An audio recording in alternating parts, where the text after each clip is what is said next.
take where it says regulated by the government and circle that 5 times. So out here on our family farm, we have almonds, clementines, and then we also raise winter oat hay. And then this is also where I keep my livestock animals that I show at fair, goats, lambs, chickens, and I've had rabbits as well. My story of being involved in FFA, like most students, happened by accident. My freshman year, I had an elective that was up in the air, so my counselor decided to put me in the small engines class. So I've been teaching for 6 years, and within the 6 years, I taught 4 of them at Yuba City High School, and I've spent the last 2 here at Marysville High School. I love this job because I get to see a kid in the classroom who in a math class might not be the best behaved. I put him out here in the learning laboratories, and he's a whole different kid. Okay, warm-ups on the board is supposed to prepare you guys for your final. I think the organization is like super important because it gets people involved from like all walks of life. And even if they don't pursue the FFA careers, you know, it's just a good experience to have under your belt because it gets you like involved with the community and those around you. Spiral uke, finish off that bucket as well. California is really the breadbasket of the world. So we go everywhere and with everything. And it's really important for people to get involved and know about agriculture just to really know where your food comes from. For me, like that impact of having a good teacher that makes sure that I am well taken care of and that I will succeed in my high school career and in my FFA career is just, it's so overwhelming for me because it's just so awesome.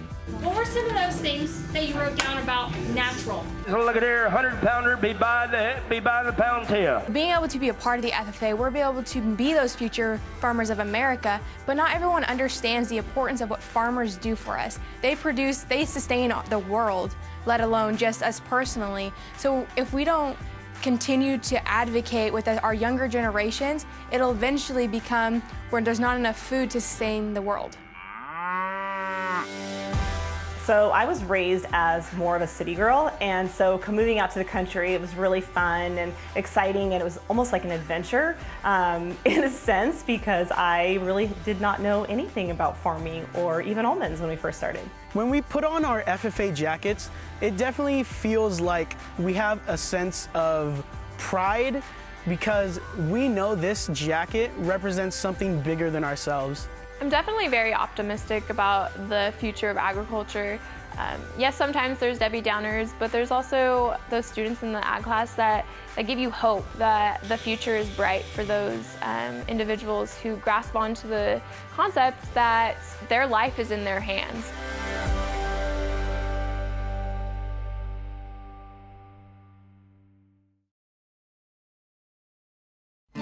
Production funding for American Grown, My Job Depends on Ag, provided by James G. Parker Insurance Associates, helping to protect and grow Valley agribusiness in California for over 40 years. By the Gar and Esther Titilian Charitable Foundation, a legacy of giving to support the people that make agriculture grow. Farms feed families, public television feeds minds.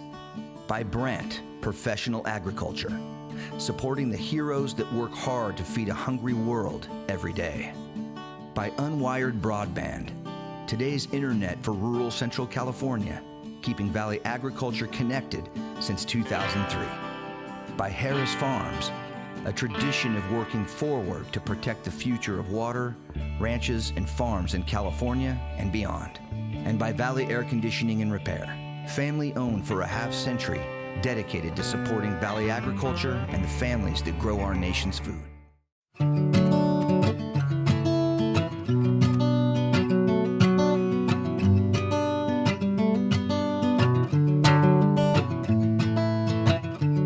I pretty much started 4-H when I was able to in 4th grade, and then I started kind of small, so I would have rabbits and chickens, and I kind of just stayed pretty involved in that until about 8th grade. And then when I reached that point when I was going to go into high school, I knew that I wanted to be involved in FFA. And so that's when I chose to go to Golden Valley High School because I knew they had a strong agricultural program. And then when I started there, I kind of just started taking smaller ag classes and not knowing, what it was all about or what I was going to become within it. And then as I had those ag teachers who invested their time in me and told me that there was opportunities out there that I could be good at and I could be involved with, I took advantage of every single one. So when we moved out here about 11 years ago, we built our house and my husband decided he wanted to become an almond farmer.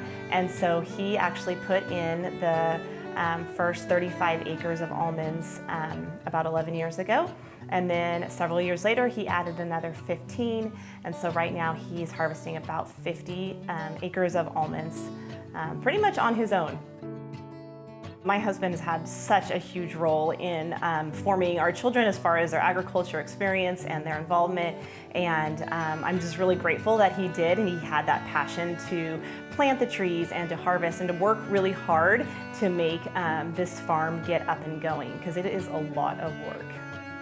So we moved out here to our family's farm when I was in first grade, and so for pretty much as long as I can remember, I've lived out here on a farm and been surrounded by agriculture, and then I've watched my dad and my grandpa work out here, and so it's kind of always just been a part of my life. And then they would always encourage me to, continue my love for animals and become a veterinarian and things like that, which I always knew was going to be a part of who I was going to be, and so I always had that background and foundation. When we first moved out here, our girls attended LeGrand Elementary school, and at that school it's a little bit more of a smaller school. There's a lot of farming families there. 4-H was an opportunity that they were given in 4th grade, and Shelby has always loved animals. I mean, she has such a heart for animals, and so she really wanted to join. And when we first started, it was, "Mom, I want to have a rabbit, I want to have some chickens," and it kind of scared me because, again, I was not raised with agriculture or really animals, and so it was a fun time that we brought some chickens into our farm, not our house, and into our family, the rabbits and the chickens. LeGrand 4-H was very influential in her life, and we had some amazing leaders and people that were investing their time into showing her what that looked like to show rabbits, to raise them, to have poultry, and to be involved and use those skills, even in leadership parts that she could show, and she could answer interview questions with the judges and how to care for them, be responsible.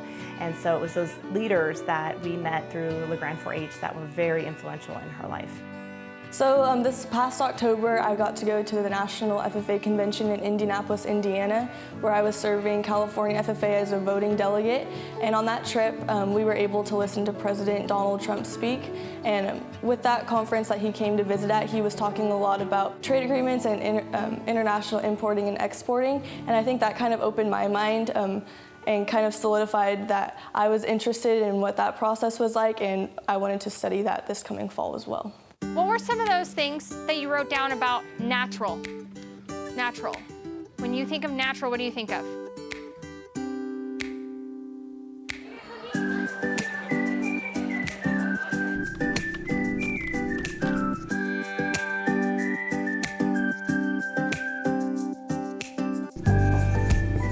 I love this job because I get to see a kid in the classroom who in a math class might not be the best behaved. I put him out here in the learning laboratories and he's a whole different kid and he gets excited. And then I give him a project like an agri-science project and he comes to me and he's like, "Oh my goodness, Miss Coughlin, I found out that if I use this, this happens." And then they get inspired to do wonderful things and change lives. That's one of the coolest parts about the agriculture education, is because our impact on kids. When we see them in the class, it's one thing. We take them out here, we take them on trips, we travel 3,000 miles with them. You gain a whole nother level of respect with that student and a whole nother level of rapport to where you can get them to do things that most teachers can't. Miss Coughlin is an ag teacher here at Marysville FFA. She joined about 2 years ago, and before her, we only had 2 ag teachers. Our ag program was pretty normal. There wasn't too many exciting things going on, but once Miss Coughlin joined, the first year, it flipped us upside down. In a good way, though. I believe that younger generations need to become more involved in the agriculture industry, as most of our farmers right now are up in their older generations, their 60s, 70s. So as they start retiring and if they start passing away, us younger generations need to come into play and make that future of the generations for agriculture in general. So VTech is Visalia Technical Early College. It is a all-ag school and it's also an early college. So students who would like to fast track may take classes so then they are able to potentially get an associate's degree before they graduate high school even. We have animal science, plant science, and then we have shops. So we have a whole wonderful industrial shop with all kinds of welding materials and different metal cutting. I'm not a shop kid. I'm an animal science kid, so I'm probably not calling any of this right. But then animal science, we have all kinds of we have vet classes offered. We have all kinds of livestock in the barn. We're gonna have a fishculated cow, so students are gonna be able to see what the insides of a cow looks like potentially. Whoa. Yeah, so that's going to be a lot of fun. Well, with ag, I'm hoping to go into the military and be a veterinary technician in the Army, and then after, I hope to have my own ranch in Texas, my boar goat production type thing. It's where you can sell market goats and basically just make a business out of it. How old are you? I'm 16. Well, that's pretty cool that you're that age and you're thinking like that. I've been thinking like that since 7th grade, sir.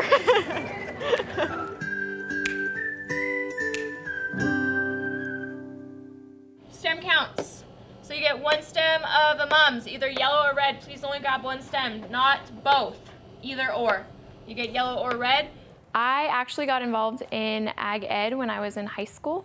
I started my freshman year in FFA, went through all 4 years, did my year out, got my American degree through the national FFA, and then I became an ag teacher, and I've been teaching for 3 years, and it's an organization that is near and dear to my heart, and I am so excited to be able to be in this position to where I can influence the lives of young people.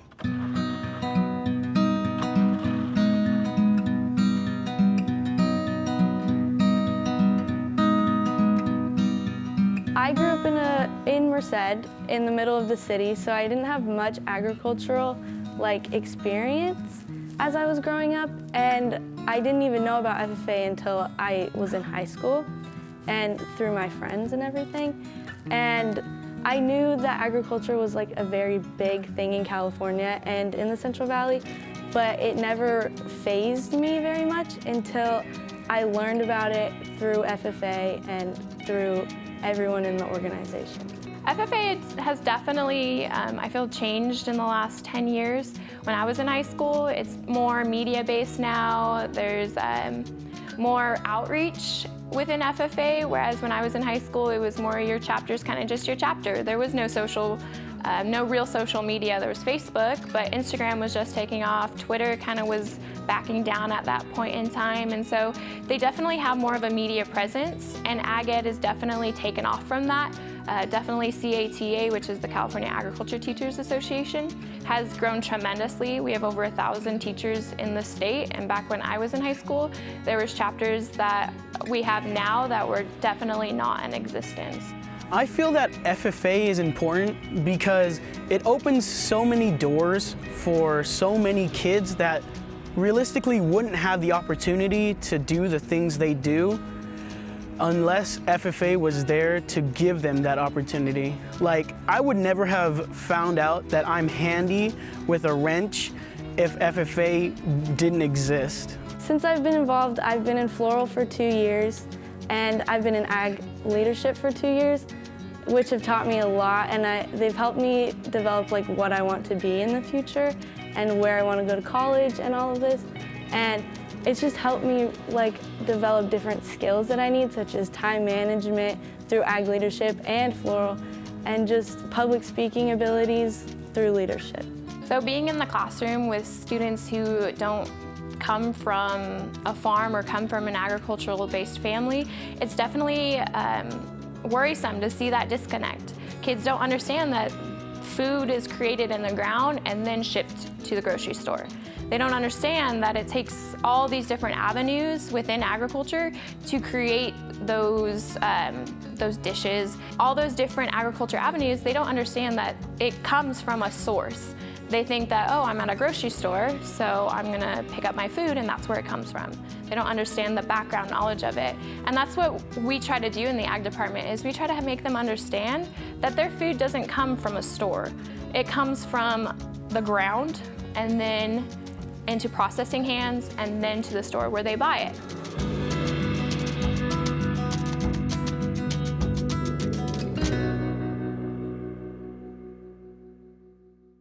So in the fall, I'll be attending Oklahoma State University majoring in international ag business with a minor in Spanish. And so that different aspect of agriculture, the international business side, has always been something that interested me. And so I'm pretty excited to go out there and learn more about what that has to offer as far as my career.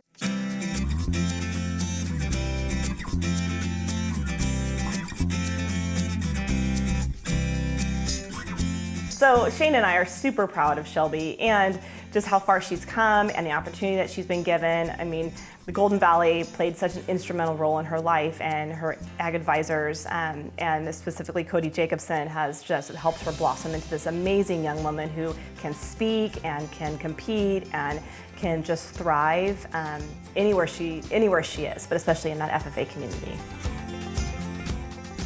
Yes, I'm definitely going to miss home. Oklahoma is nothing like the Central Valley of California at all, but it's something that's good, and I'm going to be able to learn and grow.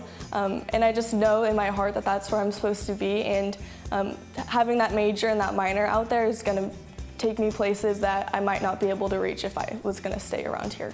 So to help out on my family farm, there's a lot of things that I can do, and they all vary just depending on the day or the time of year. I can mow the orchards, I can spray the orchards, and then I can just help out around the farm as a whole. And do you? Yes, I do. It's a good way to just have that real-world experience and that work experience as well that a lot of kids might not be fortunate enough to have.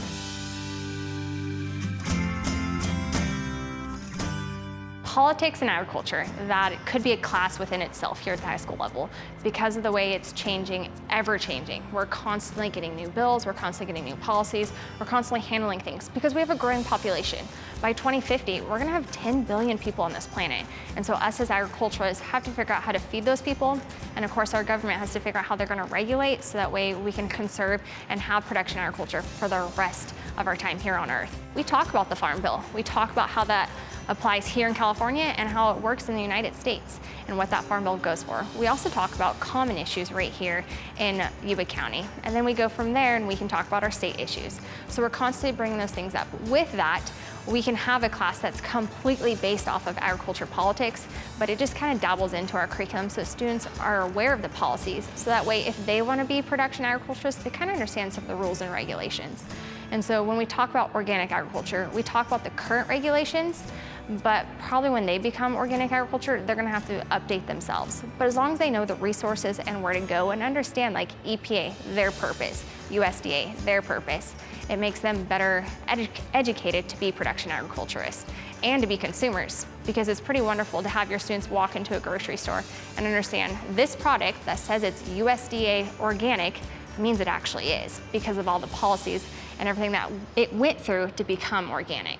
6 over here, now 7, and now 7, you gotta be 7, now 7, now 7, now 8, $8 a pound, Casey, now 9, now 9, 9. So my brother, he decided to show before I did, and like his first year, I just fell in love with it. I love the animals, and I love just like having them and seeing them like grow, and just showing them is so much fun. It's one of my favorite things to do.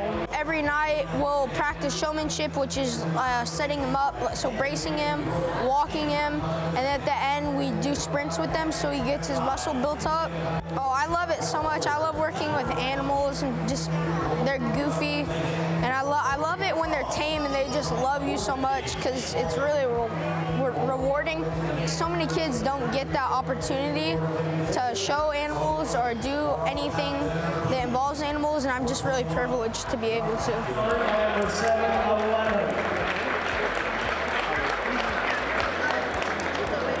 Ms. Coughlin, she's the best teacher I've ever had, honestly. She has always been there for me on a personal level and as a student and teacher. She always pushes me to do my best, even though I don't want to do my best, because it is hard as a student, especially in FFA, because we are expected to be more professional and do more things than the average student would. Ms. Coughlin's always there, though, for me and for other students. She's always greeting us with high fives and just having a great time with her career. And for me, like, that impact of having a good teacher that makes sure that I am well taken care of and that I will succeed in my high school career and in my FFA career is just, it's so overwhelming for me because it's just so awesome. So I would truly enjoy if every person in the United States had to take an agriculture class. That way they were educated consumers. So when they went to the voting polls, they actually knew what they were voting on.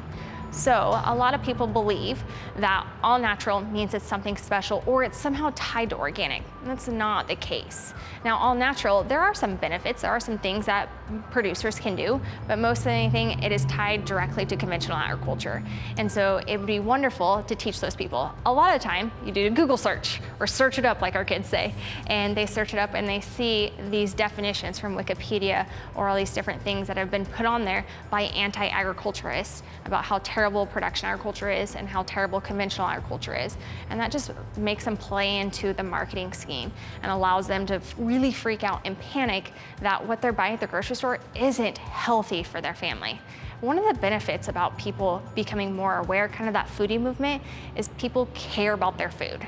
So when they go to their grocery store, they're looking at those labels. They understand, okay, this label means something. It might be a fake label, but it means something. The kids are lucky enough to where when they are in an agriculture class, they are enrolled in FFA. Being in a classroom that has an ag title to it, they are then considered an FFA member. The FFA represents leadership and career development, which means they take kids who may not know what they're going to do in life and help them, guide them, and mold them into the future leaders of tomorrow. This is why we wear these blue corduroy jackets with such pride.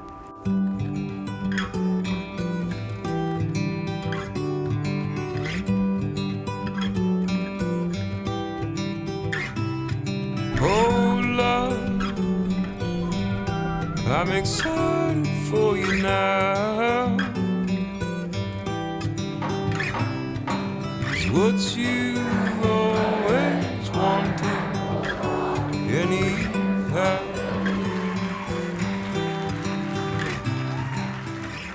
I think to protect the future of agriculture in our valley, people my age can find whatever their passion is within agriculture, since there's so many different pathways.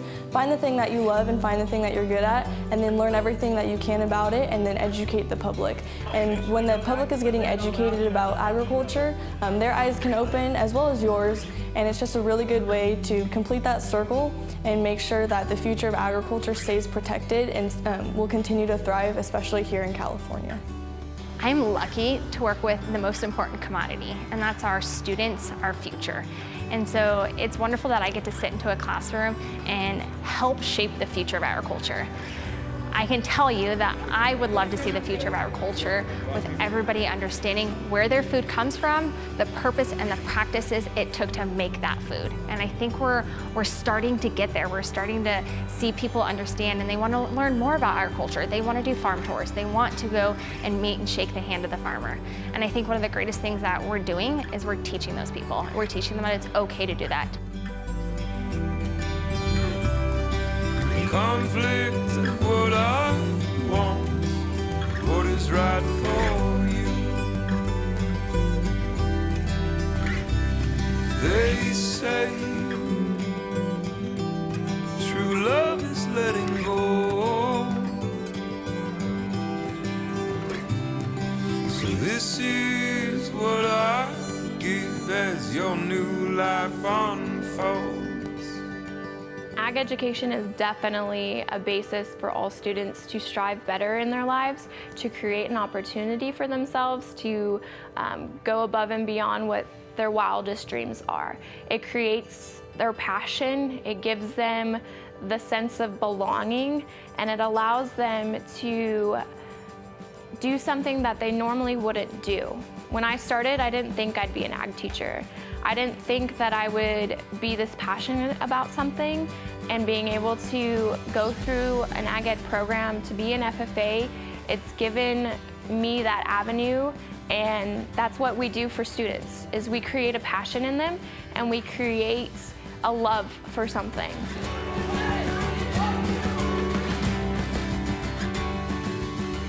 I feel that the FFA is one of the best organizations in the world because it gives teens that grew up with no understanding of agriculture, of leadership, and gives them a platform where they can learn both at the same time.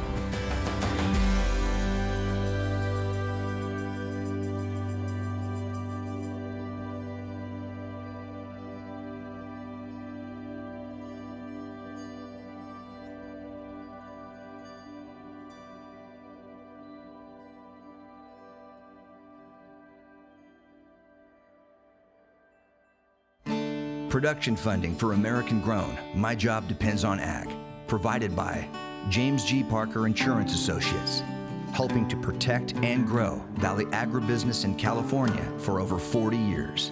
By the Gar and Esther Titillion Charitable Foundation, a legacy of giving to support the people that make agriculture grow. Farms feed families, public television feeds minds.